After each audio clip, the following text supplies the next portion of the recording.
கோவில்களையும் ஆண்டவனையும் பற்றி நாம் ஏற்கனவே கலாச்சார அடிப்படையிலும் சரி, நமக்கு முன் வாழ்ந்தவர்களும் நமக்கு அதை வழிகாட்டிய, அதை தெரியப்படுத்திய நிலைகளுக்கு இதில் மிகவும் தெளிவான விளக்கங்கள் கொடுக்கின்றார்கள்.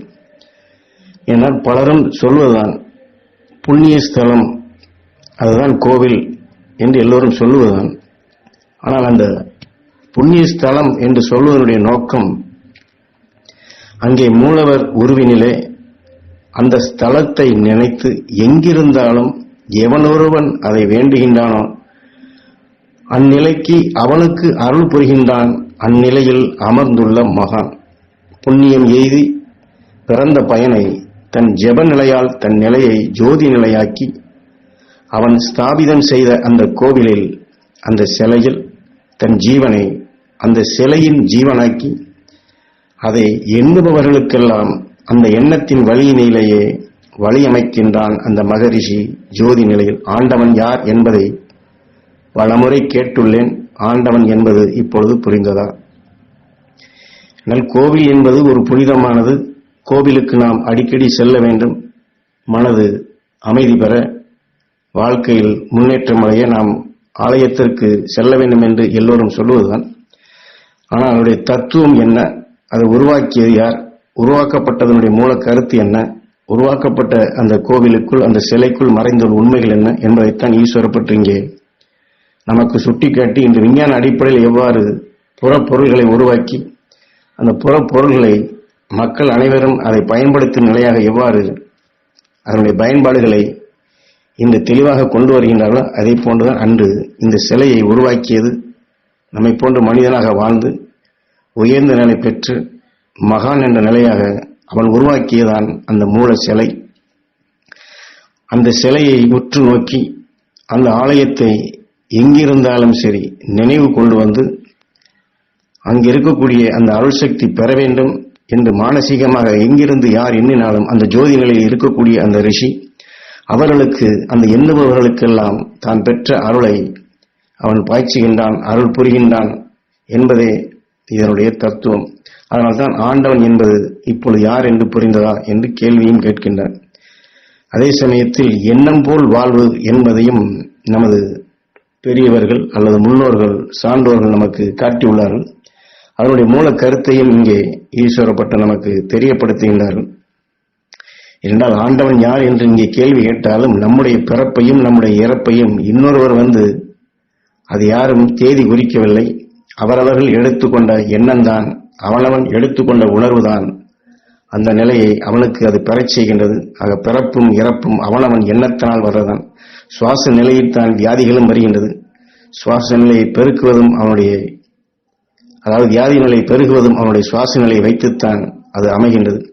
ஏனென்றால் ஒரு சிறு குறை அல்லது சிறு நோய் அல்லது தாங்க முடியாத சில வேதனைகள் வந்தால் அது சிறுக சிறுக அந்த எண்ணம் பலவீனமடைந்து சோர்வடைந்து பயம் அதிகரித்து அந்த பயத்தினால் சுவாச நிலை மிகவும் மாறுபட்டு, எப்படி ஒரு சாப்பிடக்கூடிய பொருள் சிறிது காலம் அதிகமானால் அது அழுகும் தன்மையாகின்றதோ, இது போன்று இந்த பயத்தினாலும் பலவீனத்தினாலும் இந்த உடலுக்குள் இருக்கக்கூடிய, இந்த உடலை காத்திடும், நம் நல்ல எண்ணங்களை காத்திடும் அந்த அணுக்களும் அதனுடைய வலு இழந்து இந்த உடலை காத்திடும் நிலையை அது செயலற்றதாக ஆகி அந்த நல்ல அணுக்கள் அழுகும் நிலை வரும்பொழுதுதான் மனிதன் வேதனை எல்லை கடந்த நிலையில் அவன் விடும் சுவாச நிலையில் அவனே அழிக்கக்கூடிய நிலையாக அது அமைந்து விடுகிறது என்பதை, எண்ணம் போல் வாழ்வு என்பதை நாம் ஒரு வலியோ வேதனையோ நோயோ வந்தாலும் அந்த வலு கொண்டு பலம் கொண்டு இந்த எண்ணத்தை நாம் மாற்றி, ஏனென்றால் அதற்குத்தான் இந்த ஆலயத்தினுடைய பண்புகளை இங்கே சுட்டி காட்டி அந்த அருளை பெற்று இருளை நீக்கி இந்த உடலுக்குள் உயர்ந்த சக்திகளை பெற்று நாம் வாழ்வாங்கு வாழ வேண்டும். அந்த ரிஷி எந்த நிலையை அடைந்தானோ அவன் காட்டிய அந்த தெய்வ குணங்களை அந்த வழி பிரகாரம் நாம் நடந்தோம் என்றால் இத்தகைய தீமையிலிருந்து நாம் விடுபட முடியும். நம்மை அறியாது இயக்கக்கூடிய நிலையிலிருந்து நாம் மனிதர்களை விடுபட செய்வதற்குத்தான் இந்த பண்புகளை ஆலயத்தில் காட்டப்பட்டது என்பதை இங்கே சுட்டி காட்டுகின்றார் ஈஸ்வரப்பட்டு. ஏனென்றால் அந்த எல்லை கடந்து வேதனைப்பட்டு இந்த சரீரத்தை அது அழித்து இந்த ஆன்மா பிரிந்தாலும் மீண்டும் இந்த ஆவி உலகம் என்று, இந்த காட்டு மண்டலம் என்று சொல்லுகின்றமே, இந்த உலகினிலே இந்த ஆவி மிகவும் அல்லல் பட்டுதான் அங்கே வேதனைகளை அனுபவிக்க வேண்டுகின்றது. அந்த வேதனை அனுபவித்த நிலையில் கொண்டுதான் மீண்டும் அது பிறவிக்கு வருகின்றது. பிறவிக்கு வந்தாலும் அந்த வேதனைப்படும் நிலையாக மீண்டும் வேதனையை உருவாக்கும் நிலையாக வந்துவிடுகிறது. அதனால்தான் இங்கே மனிதனாக மனித உடல் பெற்றது மிகப்பெரிய ஒரு பாக்கியம். இதை நாம் சீராக பயன்படுத்த வேண்டும் என்பதை நமக்கு முன்னோர்கள் வழிகாட்டியுள்ளார்கள்.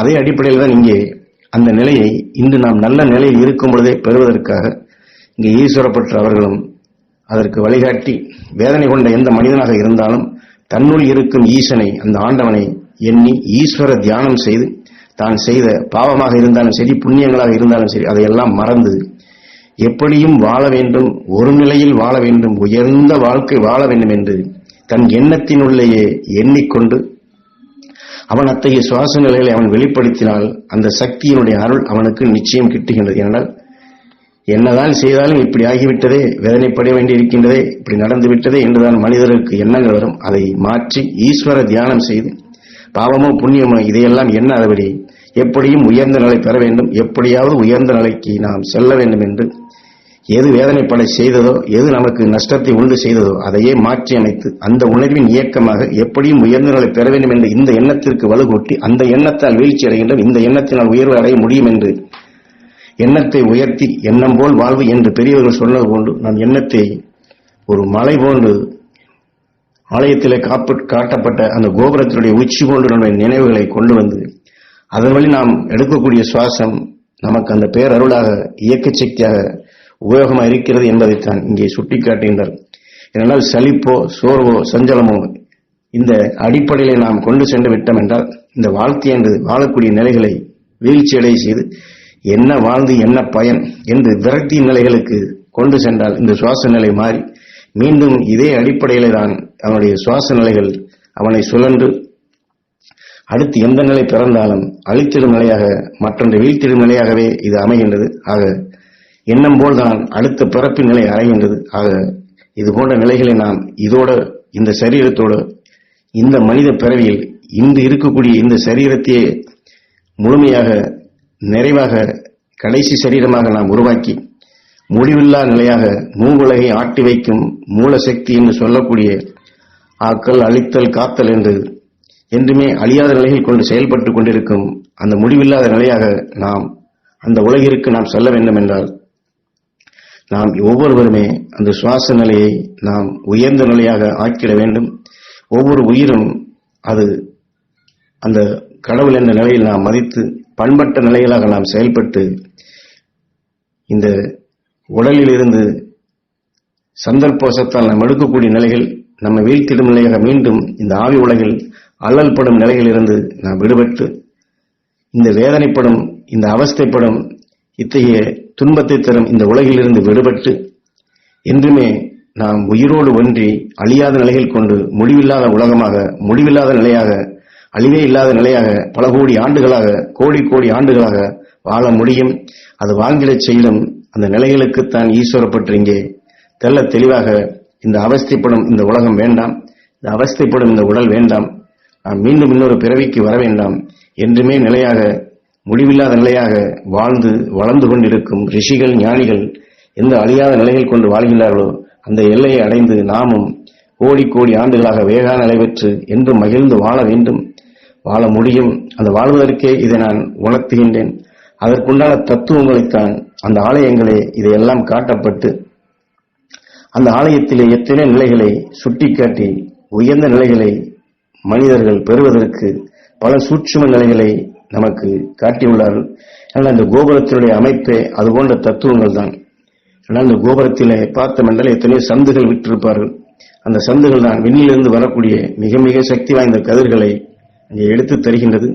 அதே சமயத்தில் இன்று சக்தி வாய்ந்த ஆண்டனாக்களை விஞ்ஞானிகள் செயல்படுத்துவது போன்ற அந்த மூல கற்பக்கரம் என்று சொல்லுகின்றமே அந்த சிலையை நாம் இந்த கொடிமரத்திற்கு முன் நின்று அல்லது கோபுரத்திற்கு முன் நின்று நினைவை அங்கே செலுத்தினோம் என்றால் அந்த கோபுரத்தை அமைத்த அதனுடைய திசையும் அந்த சந்துகள் வழியாக விண்ணிலிருந்து வரக்கூடிய என்றால் அதுபோன்றுதான் அங்கே கோபுர கலசங்கள் எத்தனை நிலைகளை வைத்து அந்த அடிப்படையிலே அதை கவரும்படி அங்கே வரக்கூடிய மக்களுக்கு கிடைக்கும்படிதான் இதையெல்லாம் அன்றைய ஞானிகள் நமக்கு வழிகாட்டி அந்த ரிஷிகள் அமைத்துள்ளார்கள். ஆக இன்றும் அவர்கள் இன்று விண்ணிலே ஒளி சரீரமாக இருந்தாலும் நம்முடைய நினைவாற்றல் இந்த சிலையை உற்று பார்த்து கோபுரத்தை எண்ணி அந்த கோபுர கலசங்களையும் கொடிமரத்தையும் நினைவை மேல் நோக்கி நாம் எண்ணி எடுத்தோம் என்றால் நிச்சயமாக அந்த உயர்ந்த ஆற்றலை, விண்ணினுடைய ஆற்றலை ஈஸ்வரப்பட்டு சொல்வது கொண்டு எப்படியும் உயர்ந்த வாழ்க்கை வாழ வேண்டும் என்ற அந்த எண்ணத்திற்கு, அந்த சுவாசத்திற்கு வலுகூடி நாம் அந்த உயர்ந்த நிலையாக மனிதன் 7 லோகத்தையும் வென்றவன் வின் சென்றான் என்ற நிலையாக நாம் அந்த பேரானந்த நிலையை பெற முடியும். அந்த பேரானந்த நிலை பெற செய்யக்கூடிய இடம்தான் ஆலயம். அதனால்தான் அதை புண்ணிய ஸ்தலம் என்று இன்றும் வழி வழியாக அந்த வாக்கு வந்து கொண்டு இருக்கின்றது. அந்த புண்ணிய நிலையை நாமும் பெற வேண்டும் என்பதை ஈஸ்வரப்பட்டவர்கள் நமக்கு இந்த உபதேச வாயிலாக தெளிவாக நமக்கு வழிகாட்டுகின்றனர்.